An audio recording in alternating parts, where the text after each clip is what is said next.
ضلع گاندربل میں محکمہ مال نے ایک انہدامی کارروائی کے دوران گراج گاندربل میں بغیر اجازت کے تعمیر ہو رہے ایک شاپنگ کمپلیکس کو منہدم کر دیا۔ اطلاعات کے مطابق ضلع انتظامیہ گاندربل نے ضلع میں آبی اول پر بغیر اجازت کے تعمیرات کے خلاف کارروائی عمل میں لاتے ہوئے جمعہ کو ڈپٹی کمشنر گاندربل کی ہدایت پر عمل کرتے ہوئے نائب تحصیلدار گاندربل اور دیگر متعلقہ افسران کی قیادت میں محکمہ مال کے اہلکاروں کی ایک ٹیم نے گاندربل ضلع کے گرج علاقے میں کنگن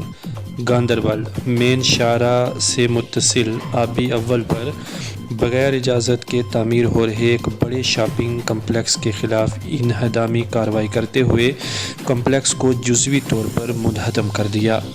کمپلیکس مالک کو ہدایت دی گئی کہ وہ اس تعمیرات کو خود مسمار کرے اور اس کی مزید تعمیراتی کام کو کرنے سے پرہیز کرے۔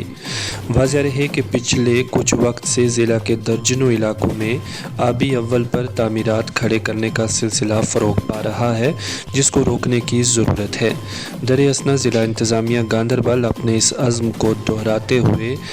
کہا ہے کہ وہ غیر قانونی تعمیرات کو مسمار کرنے کی مہم مستقبل میں بھی بھرپور طریقے سے جاری رکھے گی۔